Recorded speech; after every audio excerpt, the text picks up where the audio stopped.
Good intentions don't count. You can sit around all day thinking about who you want to be or imagining the changes you want to make, but nothing shifts until you act.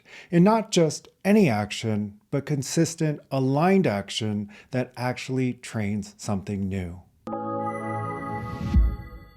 And I want to start by naming something most of us fall into, this idea that deciding is the same as doing.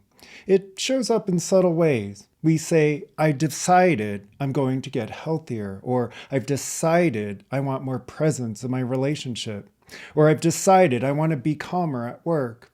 And for a while, just having that thought feels good. It feels like progress, like movement. But notice what actually changes around you in those first few days. Nothing.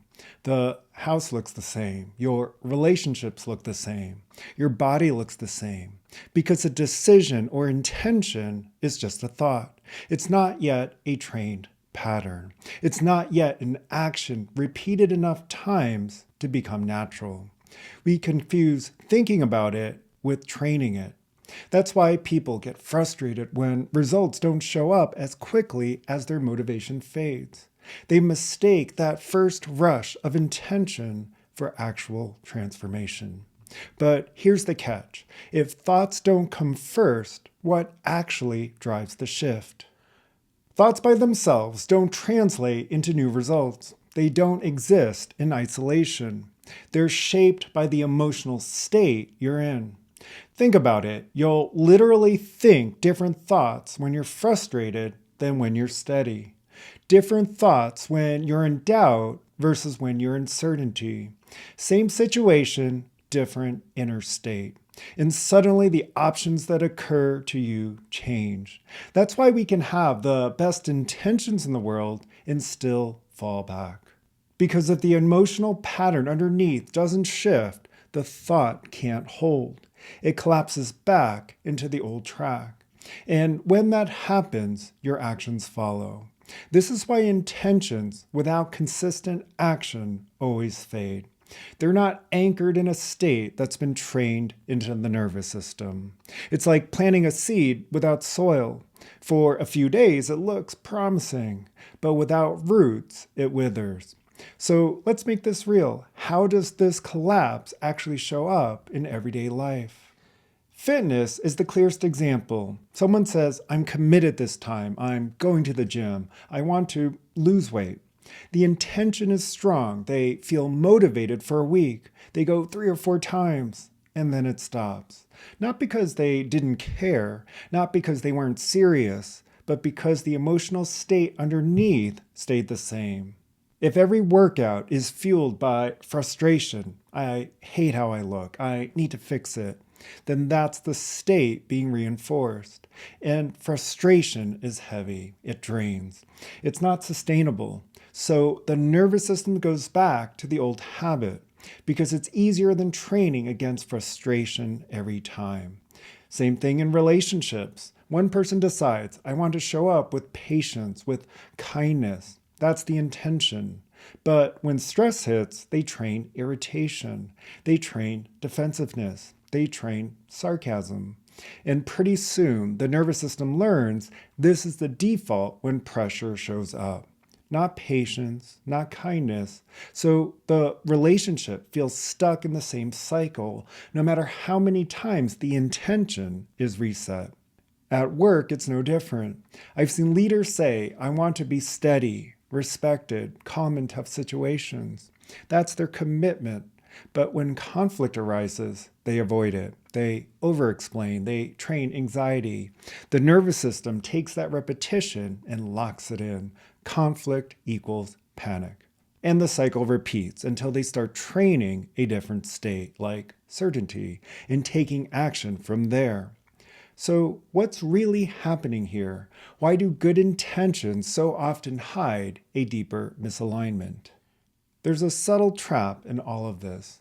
We think because our intentions are good, we're already aligned. We tell ourselves, but I want the right things. I want to be healthier, kinder, calmer. And that's true, you do. But alignment isn't about what you want. It's about what you practice. Picture someone who says, I want a relationship built on love and connection. That's their goal. But what do they actually train day after day? Frustration, irritation, disconnection. The nervous system doesn't care about the words, it cares about the reps. Whatever you run over and over, that's what is locked in. So even though love and connection are the intention, what's actually being trained is the opposite. That's why change feels so elusive. The intention and the training are misaligned. Alignment means your actions and your emotional state match the outcome you want. It means you're training the nervous system in the direction of your commitment, not against it.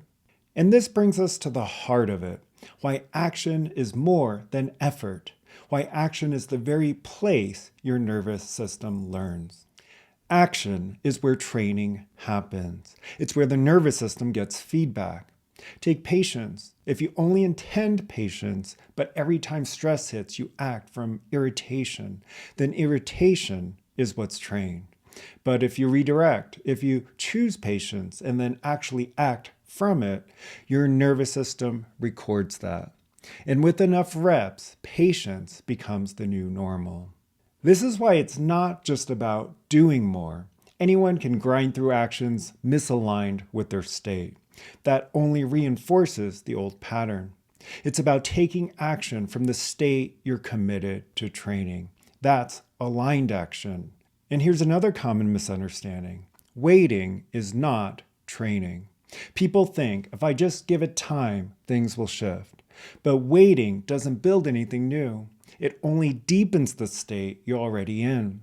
So if you wait while frustrated, you're training frustration. If you wait while doubting, you're training doubt. Real patience isn't passive, it's active. It's staying in motion, taking steady steps from the state you've chosen, even when results aren't immediate. And those steps don't have to be dramatic. They're often small. Sending the email you've been avoiding, showing up to the gym even when you're tired, having the conversation you'd normally dodge. The size of the action matters less than the state it's fueled by, because every action either reinforces the old pattern or builds the new one. That's why consistency matters more than intensity. Repetition is what the nervous system learns. What you do again and again, that's what becomes automatic. And once it's automatic, it stops feeling like effort. It just feels like you. So here's the real decision in front of you. Not just what you want, but what you're actually practicing. If you're hearing this and thinking, this sounds like me, you're not broken. You've just been training a pattern that doesn't serve anymore. And the good news is patterns can change. The question isn't, do I have good intentions? It's what state am I practicing over and over, often without realizing it. Because that practice is shaping your thoughts. It's shaping your actions. It's shaping your outcomes. And once you see that clearly, you get to choose. You can keep running the old reps, or you can start carving a new groove, one action at a time, one state at a time. So I'll leave you with this reflection. What emotional state are you practicing right now in the way you're living day to day? Is it aligned with who you're committed to being? And if not, what would it look like to start training something different today? If you're ready to stop managing symptoms and start training a steady, resilient inner state, I've built a system for that. It integrates perception, emotion, and nervous system, so you don't just understand your patterns, you actually shift them. The link's below. I also share practices weekly on Instagram at Mike Wang Coaching. And if you want more depth, you can join the newsletter below. Thanks for watching. I'll see you in the next video.